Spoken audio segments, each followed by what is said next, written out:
A very happy good evening to all my dear students. तो students, आज हम लोग फिर से सॉलिड स्टेट चैप्टर का जो आपके सिलेबस का फर्स्ट चैप्टर है उस चैप्टर को हम लोग आगे प्रोसीड करेंगे।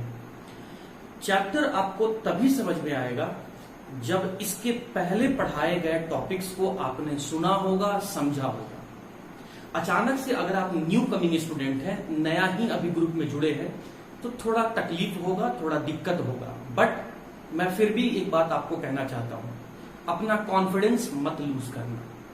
ये सोच के कभी मत बैठना या कभी मत इस वीडियो लेक्चर को देखना कि हमको समझ में नहीं आएगा, मेरा तो पीछे छूटा हुआ है, हमको समझ में ही नहीं आएगा। नहीं, आप किसी से कम नहीं है, अपने आप को किसी से कमतर मत आंकिए।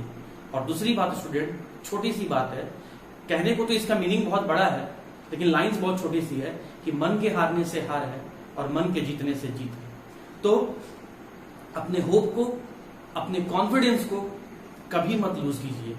हार्ड वर्क करते रहिए, अपने कैरियर के प्रति, अपने गोल के प्रति बिल्कुल फोकस्ड रहिए और यकीन मानिए आपका बहुत ब्राइट फ्यूचर आपका इंतजार कर रहा है। खैर, आइए अब मैं टॉपिक्स पे आता हूं। टॉपिक्स समझना बहुत जरूरी है, तभी आपसे न्यूमेरिकल बनेगा। देखिए, आज का जो टॉपिक हम लोग डिस्कस करने जा रहे हैं उस टॉपिक का नाम है वॉइड्स। वॉइड्स का दूसरा नाम है इंटरस्टिसेस। इंटरस्टिसेस, स्टिसेस का मतलब होता है स्पेस और इंटर का मतलब होता है डिफरेंट, मतलब स्पेस बिटवीन डिफरेंट एटम। क्या इसमें बताना क्या है यार, नाम में लिखा हुआ है। इंटर का मतलब मैंने क्या बोला, डिफरेंट। स्टिसेस का मतलब मैंने क्या बोला, स्पेस। तो space between the different atom is known as the interstices और नोन एज द वॉइड्स। खाली जगह, हिंदी में सीधा बोल सकते हैं खाली जगह, या इसी को होल्स भी बोल सकते हैं और इसी को एम्प्टी स्पेस भी कहते हैं। आइए इस बात को थोड़ा डिटेल से समझते हैं स्टूडेंट।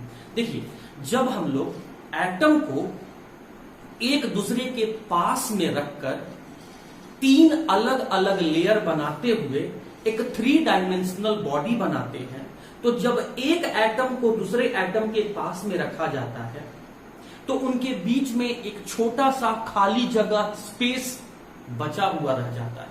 तो वो जो दो डिफरेंट एटम के बीच का स्पेस है, वो जो दो डिफरेंट एटम्स के बीच में बना हुआ होल्स है, उसी को हम लोग वॉइड्स कहते हैं, उसी को हम लोग इंटरस्टिसेस कहते हैं, उसी को हम लोग होल्स कहते हैं और उसी को बहुत सिंपल वे में एम्प्टी स्पेस कहते हैं। जैसे जरा आप गौर करेंगे, देखिए जैसे मैं क्या किया, ये 3 एटम स्टूडेंट मैंने यहां पर लिया, 3 एटम को बिल्कुल एक दूसरे के क्लोज रखा, मतलब बिल्कुल एक दूसरे के चिपका के रखा। तो हम क्या देख रहे हैं स्टूडेंट, हम ये देख रहे हैं कि ये जो फर्स्ट एटम है, ये जो सेकेंड एटम है और ये जो थर्ड एटम है, इन 3 एटम को जब एक दूसरे के बिल्कुल क्लोजली पैक कर दिया जाता है, क्लोजली प्लेस कर दिया जाता है, तो इनके बीच में एक छोटा सा स्पेस बन के आता है और इसी स्पेस को हम लोग वॉइड्स कहते हैं, इंटरस्टिसेस कहते हैं, होल्स या होल्स कहते हैं। देखिए, ये एटम और ये एटम डिफरेंट एटम है और ये एटम आपका डिफरेंट एटम है। अब डिफरेंट एटम के बीच में स्पेस आया, तो स्पेस के लिए हम लोगों ने क्या बोला, स्टिसेस, और डिफरेंट एटम के लिए क्या बोला, इंटर।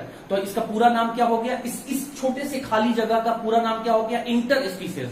और इसका मीनिंग क्या हो गया, the empty space present between the 2 or more atom when they are closely placed together is known as the voids। अब मैं क्या करने जा रहा हूं स्टूडेंट, ध्यान से देखिए, ये जो 3 एटम है, इनके सेंटर पॉइंट को मैं मार्क कर रहा हूं और इनके सेंटर पॉइंट को मार्क करते हुए मैं एक सेंट्रल पॉइंट से दूसरे सेंट्रल पॉइंट को एक लाइन के हेल्प से जोड़ रहा हूं, तो जब हमने इन एटम्स को क्लोजली प्लेस किए गए एटम के सेंट्रल पॉइंट को मार्क करके एक दूसरे से जोड़ा, तो एक ट्रायंगल बन के आ गया। और यही वजह है कि इस स्पेस का नाम ट्रायंगुलर वॉइड दिया जाता है। इस स्पेस का नाम ट्रायंगुलर वॉइड दिया जाता है, ट्रायंगुलर वॉइड कहते हैं। तो उम्मीद करता हूं स्टूडेंट आपको ट्रायंगुलर वॉइड समझ में आ गया होगा। अब देखो, मैं इसको 4 बार समझाने की कोशिश करूंगा, आप ध्यान से देखते चलना। अब मैं क्या करता हूं स्टूडेंट कि ट्रायंगुलर जो वॉइड बना हुआ है उस वॉइड के बीच में मैं छोटे साइज का एटम रख रहा हूं। क्यों छोटे साइज का एटम क्यों रखेंगे? जस्ट बिकॉज वो जो स्पेस बना हुआ है एटम के बीच में वो स्पेस बहुत छोटा है, तो ऑब्वियस सी बात है स्टूडेंट कि उस छोटे से जगह में छोटे साइज का ही एटम रह पाएगा। तो मान लेते हैं कि ये छोटे साइज का एटम मैंने यहां पर एक छोटे साइज का एटम मैंने इस ट्रायंगुलर वॉइड पे प्लेस कर दिया। अब मैंने इस जो वॉइड में रखे गए एटम था उसका मैं रेडियस निकाल रहा हूं। तो रेडियस का सिंबल क्या हो सकता है स्टूडेंट? रेडियस का सिंबल होता है आर। अब आर दो तरह का होता है, एक कैपिटल आर और एक स्मॉल आर। तो स्मॉल आर उसके लिए उस रेडियस को बताएगा जिस एटम का साइज छोटा होगा, और कैपिटल आर उस रेडियस को, उस एटम के रेडियस को बताएगा जिसका साइज बड़ा होगा। तो ये जो एटम रखा गया है एडजेसेंट मतलब क्लोजली प्लेस करके रखा गया है, ये वॉइड्स पे रखे गए एटम के साइज के कंपैरिजन में तो ये बड़ा है, तो ऑब्वियस सी बात है इसके लिए हम लोग कैपिटल आर लेंगे। इसका जो रेडियस है मैं मान लेता हूं स्टूडेंट ये इसका रेडियस है, तो इसके लिए मैं यहां से यहां तक के स्पेस को मैं कह रहा हूं कैपिटल आर, और ये जो छोटे साइज का एटम है इसका जो मैं रेडियस ले रहा हूं इसको मैं कह रहा हूं स्मॉल आर। तो जो रेशियो मैं निकालूंगा, the radius of the atom place at void and the radius of atom place at the lattice point. ये स्मॉल आर किसका बता रहा है? रेडियस ऑफ द वॉइड, इसलिए मैं आर भी करके लिखा हूं।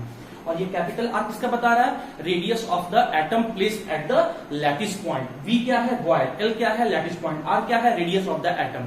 स्मॉल आर क्या है? ये भी radius of the atom at void. तो जब मैं इनका रेशियो निकालूंगा तो ये जो रेशियो निकल के आता है माय डियर स्टूडेंट, ये आता है आपका 0.155। ये डाटा आपको डायरेक्टली याद करना होगा क्योंकि ये एक्सपेरिमेंटली कैलकुलेट किया गया है।